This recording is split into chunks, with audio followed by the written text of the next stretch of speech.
Assalamualaikum warahmatullahi wabarakatuh. Perkenalkan, nama saya Fadila Oktaviani, NIM E 2019-3013. Saya dari Akuntansi Syariah 1.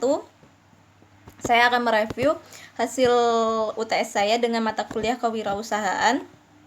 Di sini ada 10 soal. Soal yang pertama, jelaskan mengapa kewirausahaan dipandang sebagai ilmu tersendiri yang independen.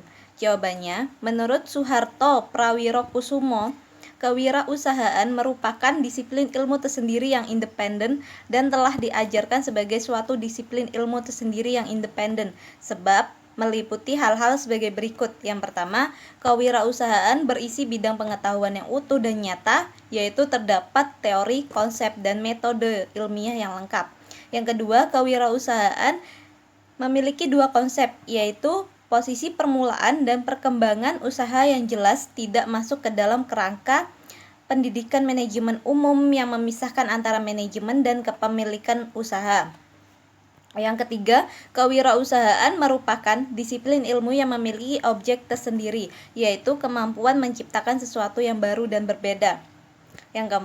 Alasan yang keempat adalah kewirausahaan merupakan alat untuk menciptakan pemerataan usaha dan pendapatan atau kesejahteraan rakyat yang adil dan makmur. Oke, soal yang kedua. Jelaskan apa saja yang menjadi objek studi kewirausahaan. Jawabannya, kewirausahaan mempelajari tentang nilai, kemampuan, dan perilaku seseorang dalam berkreasi dan berinovasi. Menurut Suparman Somahdi Midjaja, objek studi kewirausahaan adalah nilai-nilai dan kemampuan seseorang yang diwujudkan dalam bentuk perilaku meliputi, yang pertama, kemampuan merumuskan tujuan hidup atau usaha. Dalam memuaskan tujuan perlu adanya perenungan dan koreksi yang kemudian dibaca, diamati berulang-ulang sampai dipahami secara mendalam. Yang kedua, kemampuan memotivasi diri, yaitu untuk melahirkan suatu tekad kemauan yang besar. Yang ketiga, kemampuan berinisiatif, kemampuan untuk mengajarkan sesuatu yang baik tanpa menunggu perintah orang lain yang dilakukan berulang-ulang sehingga kebiasaan tersebut menjadi suatu inisiatif. Yang keempat, kemampuan berinovasi, yaitu melahirkan kreativitas dan setelah dibiasakan berulang-ulang akan melahirkan motivasi. Yang kelima, kemampuan membentuk modal material, sosial, dan intelektual. Yang keenam, kemampuan mengatur waktu dan membiasakan diri, yaitu untuk selalu tepat waktu dalam segala tindakan melalui kebiasaan dan tidak menunda pekerjaan. Yang ketujuh, kemampuan mental yang dilandasi agama. Yang kedelapan, kemampuan membiasakan diri dalam mengambil hikmah dari pengalaman yang baik ataupun menyakitkan. Baik, soal yang ketiga. Mengapa kewirausahaan dianggap kiat untuk meningkatkan kualitas hidup? Jawabannya, karena dengan adanya kewirausahaan ini manusia mendapatkan gairah hidup. Dengan kewirausahaan ini, manusia dapat merasakan adanya masalah dan menyelesaikannya sesuai tingkat kemampuannya, menuju tingkatan yang lebih tinggi lagi. Selama proses itu, secara tidak langsung, manusia telah meningkatkan kualitas hidupnya. Soal yang keempat, yaitu bedakan antara karakter atau watak, sikap, kepribadian, dan perilaku seorang wirausahawan yang dianggap menjadi ciri penting dan apa saja indikatornya. Baik, yang pertama yaitu karakter atau watak. Karakter atau watak ini terdapat 5 subbab. Yang pertama, percaya diri dan optimis. Indikatornya adalah Sony Sugema membangun Kikolik pada belum ada satu lembaga pun yang menyelenggarakan kursus cara membuat web. Ternyata kursus ini merupakan peluang bisnis yang sangat menjanjikan. Subbab yang kedua pada karakter, yaitu berorientasi pada tugas dan hasil. Indikatornya adalah laboratorium, obat-obatan, dan kosmetik senantiasa melakukan penelitian dan percobaan untuk melakukan obat atau kosmetik baru yang memberikan manfaat bagi masyarakat luar. Subbab yang ketiga pada karakter adalah berani mengambil resiko dan menyukai tantangan. Indikatornya adalah sebuah gerai pisang goreng model baru dipadati oleh pengunjung sehingga antrian menjadi terlalu panjang. Pemilik harus berani berinvestasi untuk menambah kapasitas penggorengan pisang agar pembeli tidak pergi karena terlalu lama menunggu. Namun, di sisi lain ia harus siap menghadapi resiko apa saja penambahan kapasitasnya penggorengan menjadi investasi yang sia-sia ketika orang sudah bosan makan pisang goreng sehingga jumlah penjualannya menurun. Subbab yang keempat tentang karakter yaitu adalah kepemimpinan. Indikatornya adalah seorang kakak yang membimbing adiknya untuk belajar.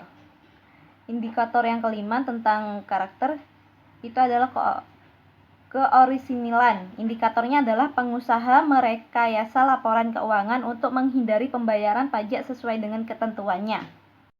Oke, yang kedua yaitu tentang sikap kepribadian. Sikap kepribadian di sini ada 4 subbab. Yang pertama adalah kepercayaan diri. Kepercayaan diri indikatornya adalah seorang mahasiswa memilih untuk drop out dari studinya hanya demi memuaskan keinginannya untuk bekerja. Hal ini merupakan tindakan yang tidak berkomitmen terhadap apa yang telah diupayakannya. Subbab yang kedua tentang sikap kepribadian yaitu adalah kemampuan mengorganisasi.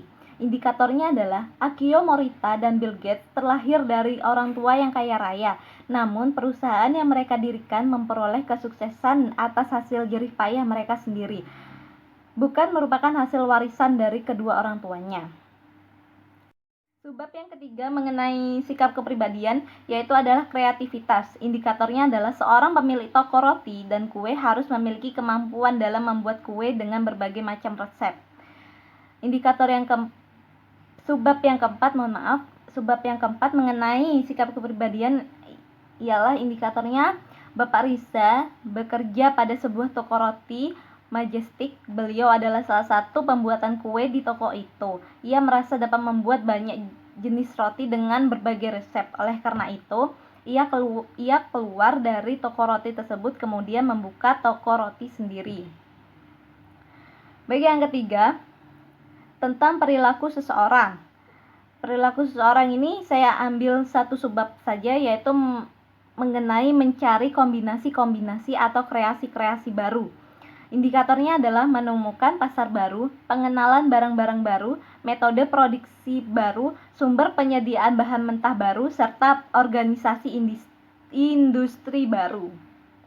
Baik, soal yang kelima, jelaskan apa fungsi dan peran wirausahawan dalam perekonomian secara makro dan mikro.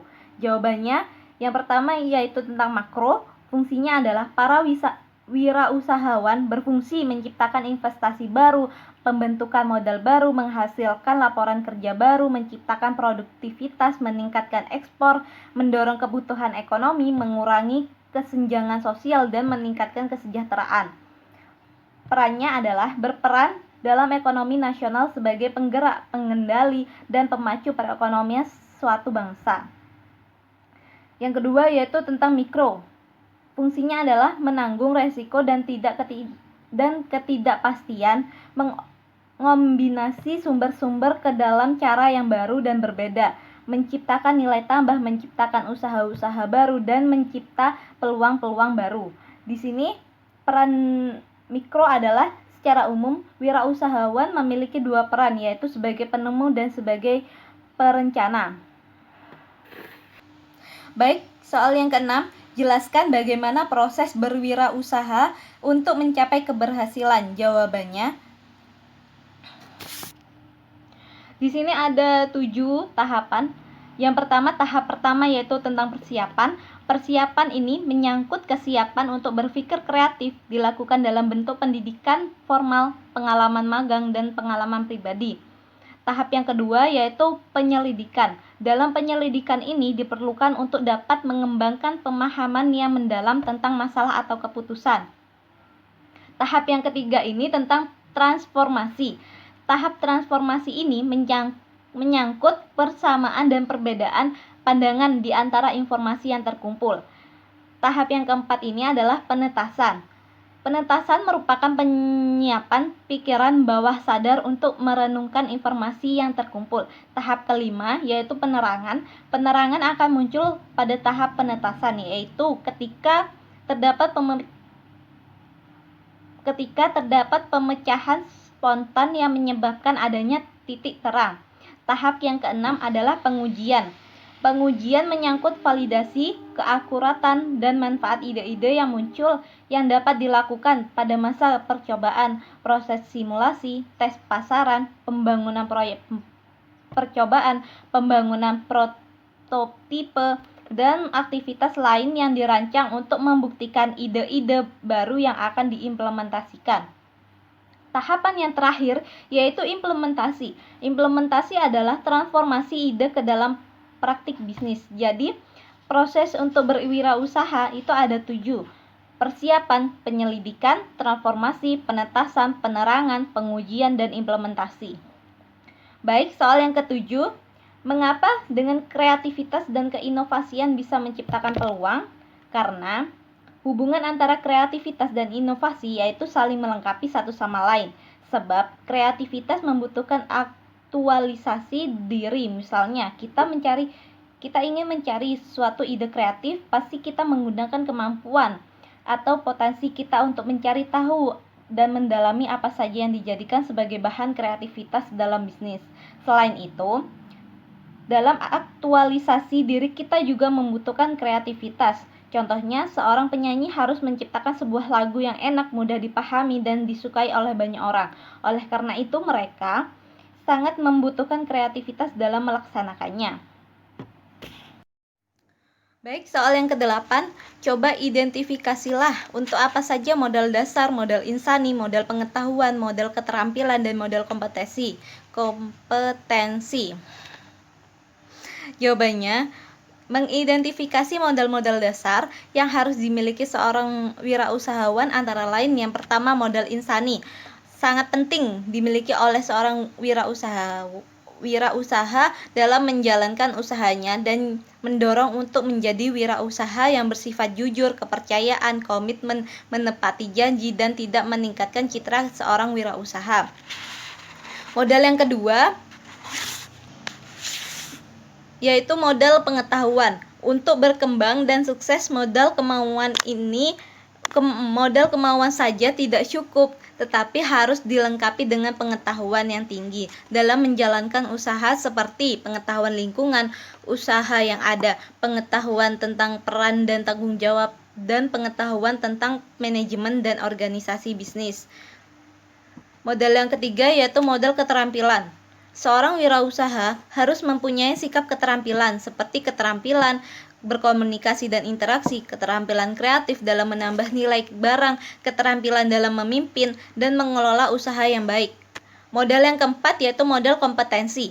Dalam menjalankan usaha wirausaha harus memiliki kompetensi yang baik dalam menjalankan bisnis dan selalu melihat peluang yang ada, mampu berpikir kritis dalam usaha yang dilakukannya. Baik, soal yang ke-9 yaitu persyaratan apa sajakah untuk menjadi wirausaha yang berhasil? Jawabannya yang pertama, harus punya visi dan misi yang jelas. Yang kedua, berani mengambil resiko. Yang ketiga, menerima semua masukan. Yang keempat, tidak boleh gengsi. Yang kelima, tidak boleh cepat putus asa dan tidak boleh cepat puas serta selalu bersyukur.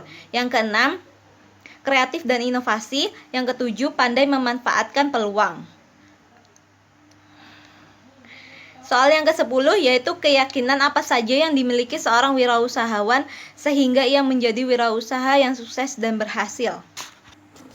Jawabannya adalah yang pertama, kesuksesan hari ini dapat menghasilkan kegagalan di masa depan. Itu bila Anda membiarkan kesuksesan ini membuat Anda puas diri. Jadi tetaplah jaga sikap semangat dan terus maju. Yang kedua, Anda dapat belajar lebih banyak dari kegagalan dibandingkan kesuksesan. Kegagalan mampu memperbarui kerendahan hati Anda, mempertajam objektivitas, dan membuat orang semakin tangguh. Yang ketiga, mimpi yang mengandung kata aku mencoba adalah pelemahan diri. Bila Anda mimpi yang sungguh-sungguh memotivasi, gunakanlah kata seperti aku akan atau aku harus. Yang ketiga, apa yang sesungguhnya menghambat banyak orang adalah ketakutan akan gagal. Anda biasanya akan gagal karena percobaan atau karena tidak mencoba. Maka apa ruginya jika melakukannya? Yang keempat, Apa yang Anda katakan akan memperkuat apa yang Anda pikirkan. Maka bila sesuatu keluar dari mulut Anda yang tidak sesuai dengan tujuan Anda, segera tutup mulut Anda rapat-rapat. Itulah hasil UTS saya. Mohon maaf jika ada kesalahan kata ataupun perbuatan. Wassalamualaikum warahmatullahi wabarakatuh.